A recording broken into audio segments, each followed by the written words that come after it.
ও মামা নেপালি কেটে আনো কালকেও ইচ্ছে আসছে মামা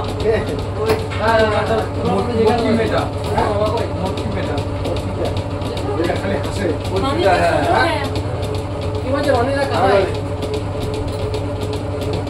খায় চা না খালি শুয়োরের মাংস খায় বাবা। বলো ওটা স্যালাড হিসেবে খায় ওরা। শুয়োরের মাংস হ্যাঁ।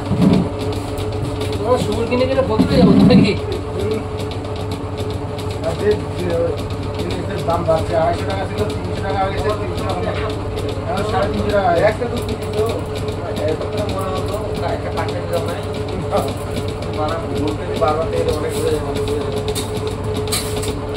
এখনো সময় আছে সুতরাং পরে অর্ধেক রাস্তা গিয়ে কাছে দেওয়া ঘুরে আসবে। মামা এখানে এসে মামার এক্সপিরিয়েন্স